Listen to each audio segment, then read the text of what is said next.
ನಮ್ಮ ತಂದೆಯವರು ಫೇಸ್ಬುಕ್ಕಲ್ಲಿ ಇದನ್ನ ನೋಡ್ತಾ ಇದ್ರು. ಸೊ ಫೇಸ್ಬುಕ್ಕಲ್ಲಿ ಗುರುಚಿ ಅಂತ ಒಂದ್ಸಲಿ ಹೇಳಿದರು. ಅದನ್ನು ನಮ್ಮ ಮನೇಲಿ ಕೂತ್ಕೊಂಡಾಗ ಈ ಥರ ಒಂದು ಬಂದಿದೆ ನೋಡಪ್ಪ ಅಂತ ಅಂದರು. ಸೊ ಆವಾಗ ಓಕೆ ನೋಡೋಣ ಏನಾಗುತ್ತೆ. ಸೊ ನಾನು ಅಷ್ಟು ಕೇರ್ ಮಾಡಲಿಲ್ಲ. ಸೊ ದೆನ್ ಆಮೇಲೆ ಅವ್ರಿಗೆ ಹುಷಾರಿರಲಿಲ್ಲ. ನನ್ನ ಮನೆ ಹತ್ರ ಒಂದು ಹಾಸ್ಪಿಟ್ಲ್ ಕರ್ಕೊಂಡು ಹೋಗಿದ್ದೆ.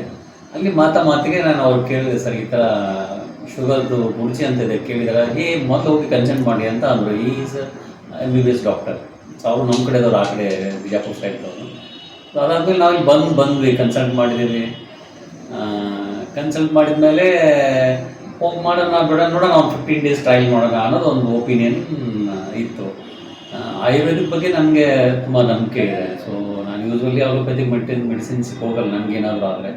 So I trust in that. So ಅದಕ್ಕೆ ಅವ್ರನ್ನ ಕರ್ಕೊಂಡು ಬಂದ್ವಿ. ಸೊ ಅವ್ರನ್ನ ತೋರಿಸಿದ್ವಿ. ಸೊ ವಾಪಸ್ ಹೋದ್ವಿ. ಒಂಥರ ಮನೆ ಥರ ಟ್ರೀಟ್ಮೆಂಟ್ ಇಲ್ಲಿ ಡಾಕ್ಟ್ರು ಹಾಸ್ಪಿಟ್ಲು ಅನ್ನೋದು ಅನಿಸಲ್ಲ. ಓಕೆ, ಮನೆಗೆ ಬಂದಿದ್ದೀವಿ, ಮನೆಯಲ್ಲಿ ನಮ್ಮವ್ರ ಥರ ಫ್ಯಾಮಿಲಿ ಥರ ಟ್ರೀಟ್ ಮಾಡ್ತಾರೆ. ಅದು ತುಂಬ ಒಳ್ಳೆಯ ವಿಷಯ. ದೆನ್ ಮನೆಗೆ ಹೋದಾದ್ಮೇಲೆ ಒಂದು ವಾರ ಕನ್ವಿನ್ಸ್ ಮಾಡೋದು ಸ್ವಲ್ಪ ಕಷ್ಟ ಅನಿಸಿತ್ತು ನನಗೆ ಫಸ್ಟು. ಬಟ್ ಡಾಕ್ಟ್ರೇ ತಾವು ಹೇಳಿದ ಪ್ರಕಾರ ಅವ್ರಿಗೆ ಮೆಡಿಸಿನ್ ಬಿಡಿಸ್ಬೇಕು, ಇನ್ಸುಲಿನ್ ಬಿಡಿಸ್ಬೇಕು ಅಂತಂದರೆ ನಾವು ಹೇಳಿದಂಗೆ ಮಾಡಬೇಕು. ಆ ಒಂದು ಪಾಯಿಂಟು ಹೇಳೋ ರೀತಿ ಏನಿದೆ ಅದು ತುಂಬ ಜೆನ್ವಿನ್ ಅನ್ನಿಸ್ತು. ಓಕೆ, ಟ್ರೈ ಮಾಡೋಣ ಅನ್ನೋ ಮನಸ್ಸು ಚೇಂಜ್ ಆಗೋ ಲೆವೆಲ್ಗೆ ಕನ್ವಿನ್ಸ್ ಆಯಿತು. ಸೊ ಅವರು ಕೂಡ ಮನೆಗೆ ಹೋದ್ಮೇಲೆ ಕಾಫಿ ಬಿಡೋದಿಲ್ಲ. ಕಾಫಿ ಬಿಟ್ಟರೆ ನನಗೆ ಇರೋದಕ್ಕಾಗಲ್ಲ ಅನ್ನೋ ಲೆವೆಲಿಗೆ. ಬಟ್ ಅವ್ರು ಹೋದ ತಕ್ಷಣ ಒಂದೇ ಒಂದು ದಿವಸದಲ್ಲಿ ಕಾಫಿ ಟಚ್ಚೇ ಮಾಡಿಲ್ಲ. 15 ದಿವಸ ಆಯ್ತು ಇವಾಗ ಇಲ್ಲಿ ಬಂದು, ಕಾಫಿ ಟಚ್ಚೇ ಮಾಡಿಲ್ಲ ಅವರು. ಆಮೇಲೆ ಫುಡ್ಡಲ್ಲಿ ನಾವು ಕಂಟ್ರೋಲ್ ಮಾಡಿದ್ದಾರೆ, ಡಾಕ್ಟರ್ ಹೇಳಿದಾಗೆ ಕಂಟ್ರೋಲ್ ಮಾಡಿದ್ದಾರೆ. ಅವ್ರ ಎನರ್ಜಿ ಲೆವೆಲ್ಲು ತುಂಬ ಚೇಂಜ್ ಆಗಿದೆ, ತುಂಬ ಉತ್ಸಾಹ ಅವ್ರಿಗೆ ಬಂದಿದೆ. Sugar level to a great extent control ಆಗ್ತಾ ಇದೆ. ಸೊ ಮೆಡಿಸಿನ್ಸ್ಗಳು ಜೊತೆಗೆ ಒಂದು ಲೈಫ್ ಸ್ಟೈಲ್ ಕೂಡ ಚೇಂಜ್ ಆಗ್ತಾ ಇದೆ.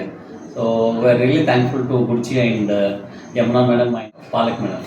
Thank you. ನಮ್ಮದು ಶುಗರ್ ಇತ್ತು, ಹಾರ್ಟ್ ಆಪ್ರೇಷನ್ ಆಗಿದ್ದು. ಮತ್ತು ಈಗ ಹಾರ್ಟ್ ಆಪ್ರೇಷನ್ದ ಟ್ಯಾಬ್ಲೆಟ್ಸ್ ತೊಗೋತಾ ಇದ್ವಿ. ಶುಗರ್ ಸ್ವಲ್ಪ ಕಂಟ್ರೋಲಿಗೆ ಬಂದೈತೆ. ಈಗ ಇನ್ನೂ ಮೇಡಮ್ ಅವರು ಹೇಳ್ತಾರೆ, ಇನ್ನೂ ಪತ್ತೆ ಮಾಡ್ಬೇಕಂತ ಹೇಳ್ತಾರೆ, ಅದು ಮಾಡ್ತೀವಿ. ಮುಂಚೆ ಶುಗರ್ ಜಾಸ್ತಿ ಇತ್ತು, 400 ಇತ್ತು, ಈಗ 220ಕ್ಕೆ ಬಂದಿದೆ. ಮತ್ತು ಹೆಲ್ತ್ ಸ್ವಲ್ಪ ಆ್ಯಕ್ಟಿವ್ ಆಗಿದೆ. ಮತ್ತು ಸ್ವಲ್ಪ ಕಣ್ಣು ಉರಿತಿದ್ವು, ಭಾಳ ತ್ರಾಸಾಗಿತ್ತು, ಕಣ್ಣಿನ ಚಕ್ರ ಬರ್ತಿದ್ವು, ಇವೆಲ್ಲ ಕಮ್ಮಿ ಆಗೈತಿ. ಇವಾಗ ಸ್ವಲ್ಪ ಚೈತನ್ಯ ಅನಿಸ್ತೈತಿ.